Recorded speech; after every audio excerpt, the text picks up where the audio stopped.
Esta tarde, el gobierno de la presidenta Dina Boluarte acaba de aprobar el decreto supremo que declara el estado de emergencia a nivel nacional por todas las movilizaciones, por los actos de violencia que vienen ocurriendo ya en varias regiones. ¿Qué implica el estado de emergencia? Siempre que se declara este estado de cosas, esta situación, siempre que ocurre esa declaratoria, nos preguntamos, ¿y esto qué implica? Eh, nos lo va a explicar el abogado constitucionalista Diego Pomareda. ¿Cómo estás, Diego? Buenas noches, buenas tardes. ¿Qué Buenas tardes. implica? Efectivamente, porque ahora no es un estado de emergencia focalizado, ahora es a nivel nacional. Esto, de alguna manera, ha ocurrido pocas veces, ¿no? Así es, Daniel. Lo primero que hay que determinar es que un estado de emergencia no es un toque de queda, ¿no? Es para que la gente y la ciudadanía esté tranquila. Lo que supone son dos cosas de manera concreta. La primera es que ante una situación que perturbe el orden nacional o el orden interno, las Fuerzas Armadas pueden apoyar a la policía para restablecer la normalidad constitucional. Eso es lo primero. Y lo segundo es que se establece una serie de supresión de derechos fundamentales, como la inviolabilidad de domicilio, el libre tránsito, ¿no? El derecho de reunión. Sin embargo, estas restricciones siempre tienen que ser proporcionales y tienen que ajustarse a ciertos criterios de razonabilidad. Es decir, no significa que el 25 de diciembre no nos podamos reunir con nuestras familias, sino supone que por una finalidad política, con una intención de reunirnos socialmente para buscar una lucha social, por ejemplo, eso está restringido. Entonces, que la reunión no se entienda tampoco como que no nos podemos juntar con los familiares o amigos, sino es que no se puede un grupo de personas con un objetivo político común reunirse para buscar una proclama, por ejemplo, en la calle, ¿no? Eso es básicamente la supresión de estos derechos fundamentales. Entonces, Vale para la responder. aclaración, perdón, porque uno escucha, ¿no es cierto?, en la calle o comentarios de la propia familia manifestando su pesar porque ya no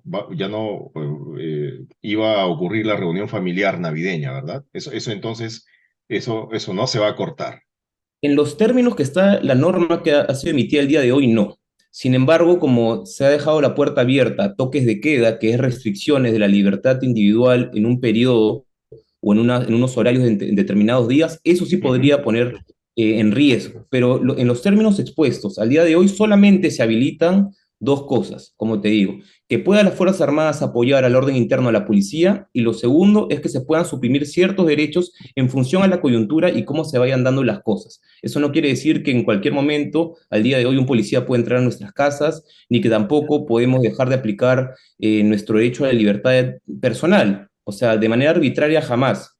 Por eso es que en los estados de excepción o los regímenes de excepción, el proceso de habeas corpus está habilitado y las restricciones siempre tienen que ser proporcionales. No significa que ahora hay un mandamás todopoderoso y que las Fuerzas Armadas pueden hacer lo que quieren. Lo que se busca son medidas concretas para que el orden interno, la paz pública, no se vea perjudicada, y al contrario, entiendo que el espíritu de esa norma, en la exposición de motivos, es poder facilitar que haya una relación comercial de los ciudadanos con las personas que están vendiéndose en el marco de una fiesta navideña y de una relación familiar que va a haber próximamente. Entonces, si ese es el espíritu, no podemos entender que básicamente nos van a restringir la salida de nuestras casas y reunirnos con nuestros familiares, que creo que es lo que más preocupa.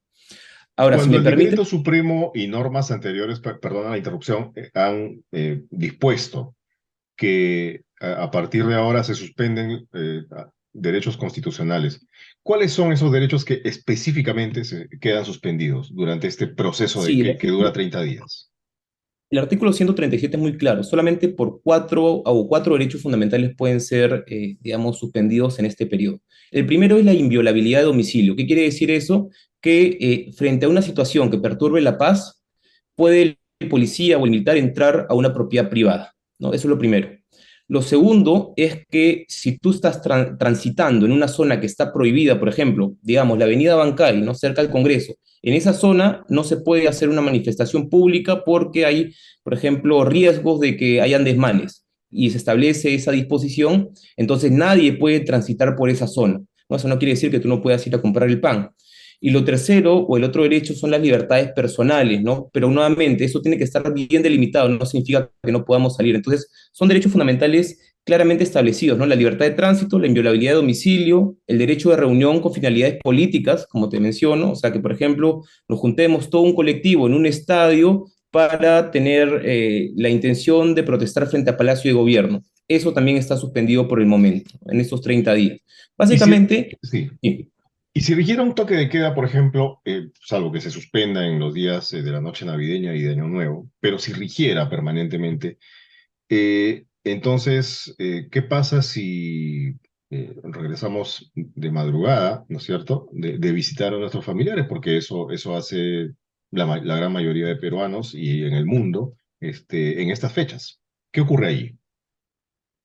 Primero hay una prohibición, entonces se incurriría en una falta claramente administrativa, podría ser uno sujeto a una multa y en el peor de los casos, si se muestra resistencia, podrían intervenir las Fuerzas Armadas. Sin embargo, bueno, viendo los últimos antecedentes de los toques de queda, la policía y las Fuerzas Armadas han sido bastante racionales y han contemplado la situación en la que se encuentra y básicamente han dado pase libre, ¿no? Siempre y cuando no haya una perturbación al orden interno. Entonces, las personas que busquen regresar a su casa procuren hacerlo antes del toque de queda o si es que pueden quedarse a pernoctar, mejor aún. Y en el peor de los casos, si hay una emergencia, siempre he entendido, y me ha pasado personalmente, que la policía te puede preguntar, te puede parar y si tú tienes una justificación válida, pues no habrá mayor problema, ¿no? Lo que no hay que, creo yo, estimado Daniel, es procurar darle miedo o incertidumbre a la ciudadanía respecto de las libertades que se están restringiendo. Hay una razón justificada, hay una movilización violenta a nivel nacional, tiene una magnitud, ¿no?, nacional y por eso se justifica que sea un estado de emergencia a nivel nacional, por más que, como conversábamos, creo que pudo haber sido más focalizado, uno, y dos, no encuentro una medida alterna. O sea, otro de los criterios que pone el Tribunal Constitucional para ese estado de emergencia es que sea necesaria, es decir, que no hay una medida distinta a la empleada, es decir, que entre las Fuerzas Armadas para solucionar el conflicto. Al haberse intentado de agotar el diálogo, la comunicación, los puntos de encuentro y no haber encontrado ningún resultado, parece que es necesaria la medida para que las Fuerzas Armadas pongan o detengan, ¿no?, la situación en la que nos encontramos, porque la policía no se ha dado abasto y más bien vemos policías también, digamos, afectados, ¿no?, en su salud y vemos manifestantes también que no están siendo reprimidos cuando tratan de hacer vandalismo. Entonces, esa es la lógica del estado de emergencia. Claro, claro, sin duda esto está desbordando, ¿no es cierto? Nadie se esperaba hace una semana que el Perú estuviese en esta situación actualmente. Estoy, digamos, entrando un poco en el terreno político, pero entre paréntesis, lo que más bien eh, mucha gente tiene la impresión de que el gobierno no ha agotado las vías del diálogo, todo lo contrario, ¿no es cierto? Al menos yo tengo la sensación de que no ha sido efectivo, ¿no? Lo ha Ujú, ujú. intentado, ha hecho los gestos, ha tratado de dar mensajes políticos, sin embargo, no ha habido una correspondencia entre estas acciones y solventar o en todo caso calmar las aguas, ¿no? Al contrario, esto ha sido mucho más avanzado, se ha ido avanzando progresivamente, ya vemos que el día de mañana se están trasladando a la capital a hacer manifestaciones ya con muchas de ellas legítimas, ¿no?, a través del derecho a la protesta, pero otras con un claro direccionamiento violento, político, de toma del poder. Entonces, creo que eso sí justifica que haya unas Fuerzas Armadas que, al menos de forma preventiva, puedan retener, ¿no?, esta movilización de personas que vienen hacia la capital. Eso sí hay que tomarlo en cuenta y también en las regiones, por supuesto. Otra cosa que es importante que la ciudadanía, Diego, tenga muy clara. ¿Qué hace la policía en un estado de emergencia y qué hacen las Fuerzas Armadas? ¿Qué hace el ejército? ¿Qué hacen los soldados? Porque tenemos antecedentes, por lo menos en términos de denuncia, de familiares, de personas que resultaron heridas por disparos, señalaban, de soldados, de militares. Entonces, por eso es importante saber hasta cuál es el límite de las Fuerzas Armadas en este tipo de casos. Sí, a ver, lo primero que tenemos que entender es que las Fuerzas Armadas en ese momento solamente van a cumplir un rol de apoyo, ¿no? En caso la policía no se dé abasto en una situación de, por ejemplo, un enfrentamiento con manifestantes, las Fuerzas Armadas, en una lógica civil, no militar, no significa que salen con metralladoras y bazucas a enfrentar a la población en lo absoluto, sino poner resistencia de orden civil. Es decir, que por ejemplo no tomen edificios públicos, que no generen perturbaciones del orden interno, y el apoyo consiste en que el policía, por ejemplo, puede cumplir sus funciones, capturar a un delincuente, a un vándalo, y si pone resistencia, requiere mayor fuerza, ahí las Fuerzas Armadas pueden ingresar, ¿no? Eso es lo primero. Y lo segundo, si ya esto se comienza a complicar mucho más aún, el mismo artículo 137 de la Constitución contempla que en caso, ¿no?, digamos, la situación se vuelva mucho más grande, el presidente puede disponer que las Fuerzas Armadas asumen el control interno, del orden interno, mejor dicho, o de Ujú. la paz. Y eso puede agravar mucho más porque, claro, la formación de un militar no está enfocada en una represión civil, ¿no?, sino más bien Mm. el orden externo o enfrentar básicamente en una guerra. Entonces, lo que quiero transmitir es que igual, nuevamente, en el tema de la pandemia, lo hemos vivido de manera reciente, las Fuerzas Armadas han sido acompañantes, lo hemos visto, y si ha habido así una medida aislada, desproporcionada, y creo que debe ser también juzgada, y en todo caso no se debe de repetir, pero que el hecho de que las Fuerzas Armadas están en la calle no significa que nos van a disparar con los tanques ni nos van a disparar con sus metralladoras, sino que van a apoyar a la policía a que no haya un desborde, que no haya una guerra civil, de que no se genere mayor vandalismo o que se tomen incendios en los edificios públicos, que es algo que nadie quiere en este momento. Claro. Ahora, hay muchas personas, algunas personas están comparando esta situación con un golpe de Estado, en el sentido de que señalan, o con esta lógica, ¿no? Señalan ideas con esta lógica. Bueno, o sea, esto viene a ser en buena cuenta una dictadura, porque vas a tener a los soldados fuera, los tanques quizá, o los carros militares en la calle. O sea, finalmente se consiguió lo que tanto se quería evitar, ¿no es cierto?